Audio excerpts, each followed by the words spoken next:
Hello good afternoon everyone. Then I hope आप सभी लोग ठीक होंगे। तो बात करते हैं अपने टॉपिक की आज की। तो जैसा कि हम सभी को मालूम है कि हम लोग इस टाइम पे अपना 5th पेपर कवर कर रहे हैं, करिकुलम डेवलपमेंट। तो करिकुलम डेवलपमेंट का हमने फर्स्ट यूनिट कंप्लीट कर लिया। तो अब हम बात करेंगे अपने सेकंड यूनिट की 2.3 की। 2.3 में क्या दे रखा है, curriculum development in different setting, मतलब पाठ्यक्रम अनुकूलन के पाठ्यक्रम में हम बच्चों की नीड के हिसाब से किस तरह से चेंजेस कर सकते हैं, किस तरीके से एडेप्टेशन कर सकते हैं। यहाँ लिखा हुआ है इंटीग्रेटेड एंड इंक्लूसिव, समावेशित एंड समेकित शिक्षा। तो हम बात करें समावेशित और समेकित शिक्षा का आशय दिव्यांग बच्चों के लिए ऐसा वातावरण तैयार करना है जिसमें उनकी सीखने की प्रक्रिया में कम बाधाएं रह जाएं। मतलब जैसे हम सभी जानते हैं कि हम लोग एक सेटअप है इंक्लूसिव एजुकेशन, इंटीग्रेटेड एजुकेशन या स्पेशल एजुकेशन। इस चीज़ को हम पहला पेपर में आराम से डीपली पढ़ चुके हैं, तो यहाँ बार बार हर चीज़ को एक्सप्लेन करने की ज़रूरत नहीं है, तो टाइम वेस्ट होता है। अगर आप लोगों को यहाँ पर कुछ कन्फ्यूजन है तो आप वो पहली वाली वीडियो में चेक कर सकते हो। तो मैं बात करूँ चाहे वो समावेशित इंटीग्रेटेड एजुकेशन हो या फिर आपकी इंक्लूसिव एजुकेशन हो, तो सबका तात्पर्य क्या होता है, सबका क्या मतलब होता है कि बच्चों को, जो भी स्पेशल बच्चे हैं, उन्हें इस तरह का इन्वायरमेंट क्रिएट करना है उनके लिए कि जो बच्चे के सीखने की प्रोसेस ऑफ उसकी लर्निंग है ना, उसमें जो भी बाधाएं, जो भी बैरियर्स आते हैं, उन बैरियर्स को हम क्या कर सके, कम कर सके। वह कक्षा में बाकी बच्चों की भली भांति सीख समझकर आगे बढ़े और उनका संपूर्ण विकास। जिस तरीके से क्लास के अन्य बच्चे क्या करते हैं, पढ़ाई करते हैं, चीज़ों को सीखते हैं, लर्न करते हैं और आगे अपने लाइफ में सर्वाइव कर रहे हैं और उनका ऑल ओवर डेवलपमेंट चल रहा है, तो उसी प्रकार से जो स्पेशल बच्चे हैं, क्लास के अन्य बच्चे जो एक जनरल बच्चों के साथ ही क्या है एजुकेशन ले रहे हैं, तो उन बच्चों के हिसाब से भी करिकुलर में अडेप्टेशन करना चाहिए, जिससे बाकी बच्चों की तरह वो भी चीज़ों को सीखें और अपना डेवलपमेंट करें। देखें आगे, विशेष शिक्षा का मुख्य लक्ष्य, जो भी हमारी स्पेशल एजुकेशन है उसका क्या मेन एम क्या है, जो दिव्यांग बच्चे हैं, जो दिव्यांग बच्चों को आत्मनिर्भर बनाना है, दिव्यांग बच्चों को सेल्फ डिपेंड बनाना है, वो अपने कार्यों को स्वयं से कर सके, वो कभी दूसरों पर डिपेंड ना हो। आज से कुछ वर्षों पहले तक मंदबुद्धि बच्चों को मानसिक अस्पतालों में या फिर विशेष विद्यालयों में ही भेजा जाता था। ये बात कर रहे हैं हम लोग कि स्पेशल बच्चों के बारे में। जो स्पेशल बच्चे थे वो अभी कुछ टाइम पहले तक, क्योंकि चीज़ों में अब थोड़ा चेंजेस आने स्टार्ट हो गए हैं, तो पहले की बात या थोड़ा टाइम पहले की बात करें तो इन बच्चों को, जो ऐसे बच्चे होते थे, नहीं सिर्फ क्या, जो मेंटल असाइलमेंट होता था, जब मेंटल हॉस्पिटल होते थे या फिर जो स्पेशल स्कूल होते थे जो ख़ास तौर पे इन बच्चों के लिए ही बनाए जाते हैं, तो ऐसे बच्चों को सिर्फ वहीं पढ़ने के लिए भेजा जाता था विशेष विद्यालयों में। परंतु क्या हुआ, जैसे जैसा टाइम चेंज हुआ चीज़ें चेंज होने लगी। तो कुछ साल पहले से क्या हुआ, समेकित समावेशी शिक्षा के अंतर्गत सामान्य विद्यालय में प्रवेश कराएगा। जैसे जिस तरीके से हमारा इंटीग्रेटेड एंड इंक्लूसिव सेटअप का निर्माण हुआ, तो उसी बेसिस पे क्या है, जो स्पेशल बच्चे हैं उन्हें विशेष विद्यालयों में जाने का अधिकार नहीं रहा, उन्हें समेकित और समावेशी सब बच्चों के साथ, जो मतलब एक सामान्य बच्चे होते हैं, उन बच्चों के साथ पढ़ने का मौका मिला आपके इंक्लूसिव सेटअप के जरिए। जब विशेष बालक सामान्य बालक के साथ शिक्षा ग्रहण कर सकते हैं, क्या है, इसी कारण जो हमारी इंक्लूसिव एजुकेशन है, इंक्लूसिव एजुकेशन के बेसिस पे ही क्या हुआ, ऐसे जो हमारे विशेष बच्चे हैं उन बच्चों को क्या हुआ, सामान्य बच्चों के साथ शिक्षा ग्रहण करने का, चीज़ों को सीखने का मौका मिलने लगा।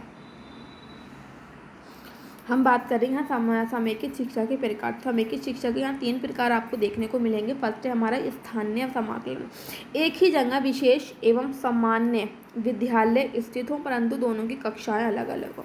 जैसे कि एक पर्टिकुलर टाइम में क्या है कि एक एरिया के अंदर आपका एक बिल्डिंग आपका स्पेशल स्कूल का है, देन आपका एक जनरल स्कूल का है, लेकिन क्या है, दोनों क्लास आपको एक है, इन्वायरमेंट आपको बच्चों के साथ मिल रहा है, बट जो बच्चों की लर्निंग होगी वो अलग अलग बच्चों के क्लासरूम के हिसाब से ही होगी। बच्चा अपना अलग अलग क्लासरूम में अपने जैसे बच्चों के साथ ही एजुकेशन, मतलब जो लर्न चीज़ है वो लर्न करेगा। उसके बाद है सामाजिक आकलन। सामाजिक आकलन में क्या होता है, जो दिव्यांग बच्चे हैं और जो सामान्य बच्चों के साथ ही क्या है, क्रियाकलाप में भाग लेते हैं, मतलब कि एक पर्टिकुलर टाइम के, जो सामाजिक आकलन होता है उसमें एक पर्टिकुलर टाइम के लिए, चाहे वो प्रेयर हो सकती है या फिर हमारा है ना पीटी वाला पीरियड हो सकता है, फिर खेलने वाला पीरियड हो सकता है, बाकी टाइम अपने अलग अलग एजुकेशन, अपना अलग अलग चीज़ों को लर्न करते हैं, बाकी एक पर्टिकुलर टाइम पर दोनों बच्चों को साथ में ला लिया जाता है, उस चीज़ को हम बोलते हैं सामाजिक समाकलन।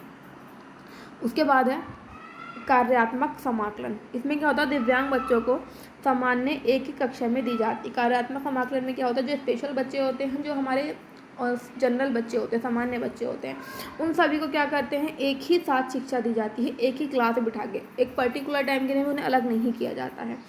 तो हम लोगों ने अपने तीनों टाइप देखे। अब हम आगे बात करें जो दिव्यांगता है, इन बच्चों को सामान्य बच्चों के पाठ्यक्रम में अनुकूलन करना बहुत ही आवश्यक होता है। जैसे इंक्लूसिव सेटअप है, तो इंक्लूसिव सेटअप में क्या होता है, एक सामान्य बच्चे का जो एक जनरल एजुकेशन का क्या होता है, वहाँ पे पाठ्यक्रम फॉलो करा जाता है। लेकिन जब उसमें एक दिव्यांग बच्चों को भी क्या है परमिशन मिल गई है, उन्हें भी ये राइट हो गया है कि वो सामान्य बच्चों के साथ में क्या है चीज़ों को लर्न कर सकते हैं। तो जिस तरह से एक सामान्य बच्चा पाठ्यक्रम को जिस फॉलो करता है, उस पाठ्यक्रम को एक स्पेशल बच्चा फॉलो नहीं कर सकता हो, क्योंकि वो उसके लेवल से अपर चला जाती है चीज़ें। तो यहाँ बात करते हैं कि जो अनुकूलन करना बहुत ही आवश्यक हो जाता है। तो पाठ्यक्रम का अनुकूलन हम दिव्यांग बच्चों के समान हमें करना बहुत ज़रूरी होता है, क्योंकि ज़्यादातर सामान्य बच्चों का एक जैसा होता है। क्योंकि सामान्य जनरल बच्चे जो होते हैं क्लासरूम के अंदर, तो उनका जो लेवल होता है वो क्या होता है, मोस्टली सामान्य होता है, थोड़ा बहुत चीज़ें ऊपर नीचे हो सकती हैं। परंतु जो दिव्यांग बच्चे होते हैं उनके पाठ्यक्रम उनके स्तर के अनुरूप ही बनाना पड़ता है, क्योंकि हर एक बच्चे का अपना लेवल अलग होता है। तो उस लेवल को ध्यान में रखते हुए हमें क्या करना पड़ता है, इन बच्चों के लिए पाठ्यक्रम का निर्माण करना पड़ता है। क्योंकि जो इस तरह के बच्चे हैं वो अपने चीज़ें अपने लेवल के अनुरूप ही अडेप्ट करते हैं। क्योंकि दिव्यांग बच्चों के स्तर के अनुसार पढ़ना, लिखना एवं गणितीय कार्यात्मक पाठ्यक्रम बनाना आसान बनाकर पढ़ाया जाता है। क्योंकि अगर आप बच्चों को जो चीज़ें बना रहे हो वो बच्चों के लेवल पे हमें लेके क्रिएट करनी पड़ेंगी, बच्चों के लेवल के अनुसार, उनके इंटरेस्ट के अनुसार, चाहे वो रीडिंग करना है, राइटिंग है, या फिर अर्थमेटिक्स से रिलेटेड, या फिर कुछ फंक्शनल चीज़ हम बच्चों को सिखा रहे हैं, तो उसका पाठ्यक्रम में हमें क्या करना चाहिए, बच्चे के लेवल और बच्चे के नीड, बच्चे के इंटरेस्ट के बेसिस पे हमें चेंज करना होता है। उसे बोलते हैं हम अनुकूलन, कि हम बच्चों के हिसाब से चेंज करें, चाहे वो इंटीग्रेटेड सेटअप हो या फिर इंक्लूसिव सेटअप हो। आगे पढ़ें। उन बच्चों का उसी कक्षा में अलग से ध्यान दिया जाता है। जिस तरीके से मैंने बात की कि आपका इंक्लूसिव सेटअप में सामान्य और जो हमारे स्पेशल बच्चे हैं एक साथ पढ़ रहे हैं, तो बट हमें ऐसा नहीं है कि हम सिर्फ सब बच्चों पे इक्वल ध्यान नहीं दे सकते, क्योंकि बच्चों के लेवल में अंतर है। तो हम क्या करते हैं, जो एक कक्षा है उसमें विशेष बच्चों पर अलग से ध्यान दिया जाता है कुछ टाइम के लिए। एक पर्टिकुलर कुछ टॉपिक अगर बच्चों को समझने में दिक्कत है तो वहाँ पर हम स्पेशल एजुकेटर को भी अरेंज करके रखते हैं। एवं समान बच्चों के साथ शिक्षा ग्रहण करें। जो दिक्कत आ रही है उसे विशेष शिक्षक एवं अन्य विशेषज्ञों के द्वारा लेकर पाठ्यक्रम के विषय में फिर पाठ्यक्रम तैयार किया जाता है। अगर बच्चों को फिर भी इंक्लूसिव सेटअप में कुछ समस्या आ रही है तो उसमें जो विशेष शिक्षक होते हैं और अन्य जो प्रोफेशनल्स होते हैं ना, जो हम बच्चों के साथ काम करते हैं, चाहे वो बच्चे के डॉक्टर्स हैं, फिजियोथेरेपिस्ट है, स्पीच थेरेपिस्ट है, जो बच्चे के पेरेंट्स हैं, उन सभी को इन्वॉल्व कर जो बच्चे की प्रॉब्लम बच्चा क्रिएट कर रहा है, बच्चे के सामने जो प्रॉब्लम्स क्रिएट हो रही हैं उस पर क्या करना है, उन सब पे काम करता है। और बच्चे के पाठ्यक्रम में जो अडेप्टेशन होता है वो इन सबसे चर्चा करने के बाद ही होता है।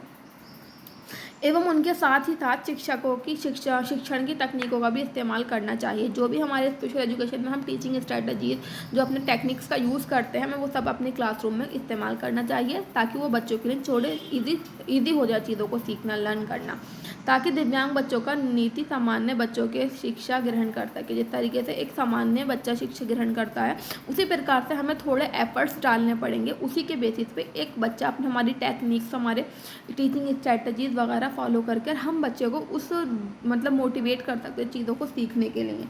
तो इस प्रकार से हम देखते हैं कि हम बच्चे के करिकुलम को किस तरह से अडेप्टेशन कर सकते हैं, किस तरीके से उसमें हम अनुकूलन कर सकते हैं। लेकिन जो हमारा स्पेशल बच्चों का अनुकूलन होता है वो बच्चों के लेवल और उनके इंटरेस्ट के बेसिस पर ही होता है कि बच्चे का क्या लेवल है।